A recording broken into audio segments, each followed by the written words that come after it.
Hey guys, it's your girl Bree here, and I have a special little guest with me. And yes, it's finally a video with my daughter. This is Ariana Mae Wilson. She was born on September 4th, 2018 at 8:45 p.m. She was weighing 6 pounds, 13 ounces, and she was 19.5 inches long. For this video, I'm going to be talking about my labor and delivery story. A lot of people have been asking me if I'm going to be posting up a labor and delivery blog, and unfortunately I will not, only because some things are meant to be kept personal, and that is something I would like to be kept personal because there was some scenes and moments in there that I really don't want to air out for the whole world to see. So I'll just let you guys know how the delivery went and how everything felt for me, and yeah, so that's what I'm going to be talking about today. I really hope you guys enjoy this video. Make sure you guys like, comment, and subscribe. If you guys don't mind, hit that post notification button so that way you guys can get a notification every single time I post a video. I will hopefully be posting more videos up now that I have a little bit more of a routine with her. Today she is a month old. 1 month today, so it's crazy how fast time flies. So yeah, without further ado, let's get into the video. Alright guys, so I want to say it started all on August 30th. We went to go pick up Daniel's cousin from the airport, Monica, who flew in from California to visit us, and then after that we ended up going to a Tennessee Titans game. And we did a lot of walking from the car to the stadium, from the stadium to the lockers, back to the stadium. It was just a lot of walking, and that is just a story within itself for that night. And then the next day I woke up and I noticed that I had blood coming out, like blood clots. So I got worried, and I was cramping a lot. So I told Daniel for us to go. I had like really bad pains on my left side or my right side. I think it was my right side, and I didn't know where they were coming from. They weren't contractions because they weren't all in my belly. They was just in one spot and it would not stop. So we ended up going to labor and delivery. They checked me. I was 1 centimeter dilated. They couldn't find the source of my pain. They thought that it was just her positioned in a way where she was just hurting on a nerve that was making me hurt in that spot. So I just came home that Friday and kind of just rested. The following day I ended up going to go hiking with Monica, my husband, and myself, and the hiking trail was long, and then after that we ended up going to Nashville because we were going to pick my mom up from the airport because she was flying in to hang out with us and be with us for a whole month. We ended up going to Nashville before picking her up from the airport just to kind of kill time, and we walked around the mall for a very, very long time, and I was contracting the whole time. I was just in pain. I could barely walk, but I stuck it through, and I really do think that helped me kickstart my labor because the 2nd of September we ended up going to the lake, and we were just kind of hanging out at the lake and stuff, and I wasn't really getting contractions then. And then the 3rd, I was getting contractions more, and we kind of just hung out at the house. We played card games and stuff, and so that night at around like 11 o'clock p.m. everybody went to sleep, and I stood awake downstairs because my contractions were horrible. They were, I want to say, at first they were like 4 minutes to 5 minutes apart, and they were lasting like 1 minute to 2 minutes long.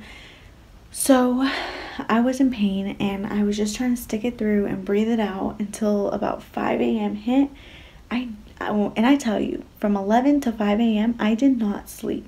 I slept maybe 30 minutes that whole night. I was just up watching Netflix, trying to get my mind off the pain, but I couldn't. I was just downstairs crying.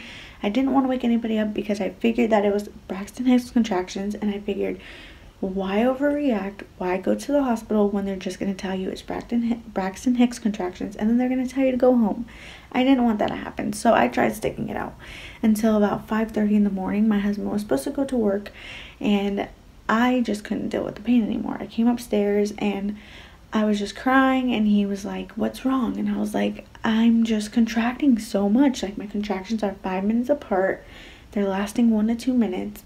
I just can't." And so that morning I also ended up finding some blood too, so I got really worried, and he was like, "Do you think we should go to the hospital?"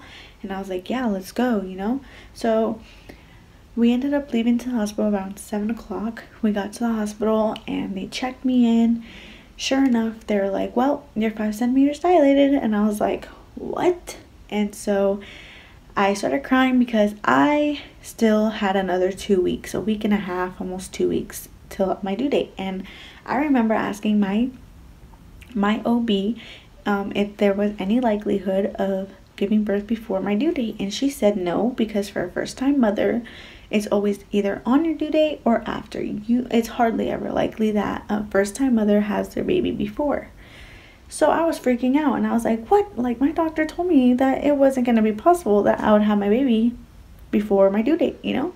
So I was freaking out, and I started crying, and I was like, "I'm not ready to have a baby today." And the nurse told me, "Well, I don't know what to tell you. You're pushing out a baby today. Like, you're going to have this baby today." And I was like, "Oh my goodness." So me and my husband were looking at each other. We were crying. And finally, I was just like, "Whew, I'm having a baby today. I'm really going to do it." So the nurse came in. She said, "So how do you want to go about pain?" And I said, "Well, I'm going to want to go natural as far as I can, because I want to do a natural birth from the beginning, but my pain tolerance is slim to none." So I was like, but I want an epidural just in case. So she said, "Okay, but if you need an epidural, you need to let us know ahead of time, because there's a nurse, and he does, and the doctor that does the epidural also does the C-section. So you have to let us know, so that way before he goes into surgery, he can give you your epidural." So I was like, "Okay, that sounds good." So then about an hour in, I want to say like an hour or two in, I was trying to deal with the pain, trying to breathe through it. And then they just started being like a minute apart. Contractions just started coming a minute apart, lasting like 3 to 4 minutes long. And I couldn't do it. The pain was horrible. Like, it was horrible. So I said, "Give me the epidural." And they're like, "Are you sure?" And I was like, "I need the epidural. Like, I need it." So I got to 6 centimeters without getting an epidural, which was great. I am proud of myself. And the nurse even said, like, to all the mothers who are trying to do a natural birth, let me just tell you, you do not get a prize for going through a natural birth. I hope you guys know that. If you guys need an epidural, if you guys need something to deal with the pain, just do it. Don't put yourself through more stress and more pain just because you want to say, "I did a natural birth." Like, you guys don't get a prize for it, okay? Like, let's just be real here. You guys don't get a prize for it. And at the end of the day, you're just going to strain yourself and put more stress on yourself if you're in all this pain and contracting when your little human being is trying to come out, you know? You're just going to stress the baby out and stress yourself out. So I was like, "You know what? Give me that epidural." Which I got my epidural. Everything worked great until it didn't. So my doctor forgot to give me the epidural button to like let down the liquid in case I need it, like the liquid medication, you know. They forgot to give me the button, and somehow my epidural was kind of leaking out of my back. So my husband, I had told him to help me reposition myself because I was starting to feel a little bit of pain, but they said it would be normal because the epidural is not going to completely take away your pain. It's just going to kind of take it down a couple notches. So I figured, okay, a little bit of cramping, it's normal. That's what I figured. And then my husband helps me try to reposition myself, and he notices that my back is wet, and he's like, "Why is your back wet?" And I was like, "I don't know." So then my nurse comes in, and she's like, I told her that my back was wet and I didn't know why. She was like, "Oh, it looks like your epidural is like coming out a little bit." She's like, "Let me retape it." So she taped it down or whatever. And then the pain started coming back 10 times worse. Like, it was just excruciating pain. Like, I was screaming, and she was like, where's your button? Like, why don't you press your button? And I was like, what button? Like, I looked at her crazy, and I was like, what button are you talking about? And she's like, you don't have a button for your epidural? And I was like, no, I don't. I never got a button for my epidural. What are you talking about? And then she was like, oh my gosh, I thought we brought it in for you, da da da. So then they run out and they come and they grab it and they connect it, and I'm in pain, right? So I'm like, what is going on? I'm supposed to have this epidural. I'm supposed to not be able to feel anything, and I feel it, all right? I feel it. So, and then she comes in, she's like, all right, just press this button. Oh, when I tell you I pressed that button like 4 times, I pressed that like 4 times. And so right after that, I felt a coolness just run through my back, and all the pain just numbed me. Like, my legs were numb. They felt like they weren't even there. So my legs felt numb. My belly was like, it felt like jello. It didn't feel real. I felt like I was touching like silicone or something. So fast forward, I was already 9 centimeters dilated, and I still didn't, well, not I didn't, she didn't have her head down all the way. So they had me do like the peanut ball and try to get her to get down herself, to let herself down and let her head kind of drop on its own. So we waited about an hour or 2 till that happened, and finally her head was far enough down that they were like, all right, let's start getting you to try to push. And it was just me and a nurse.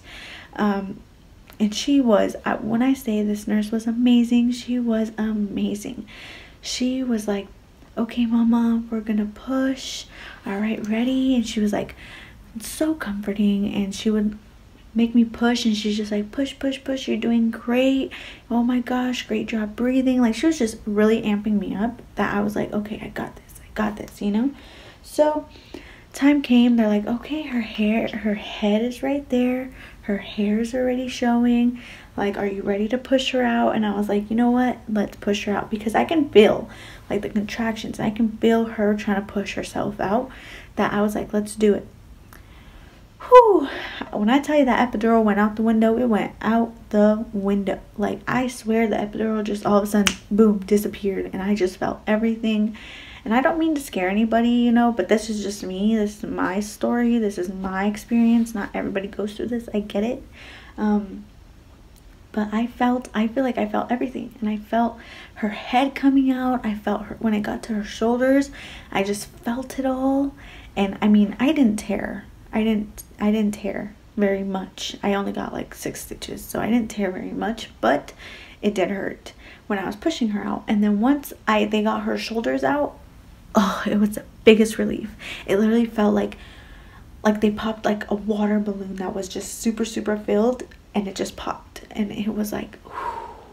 They laid her on me, and oh, I cried like a baby when I saw her, and I just kept telling her, you're so beautiful. Oh, I'm so happy to see you. Oh my gosh, I can't believe you're here. And I was just so excited. I was so happy because she had the biggest dimples already. Just her crying, you can see her big dimples, and she opened her eyes, and you know, it was just amazing. So right after that, they had us do skin to skin, and then we did that for an hour. I breastfed her.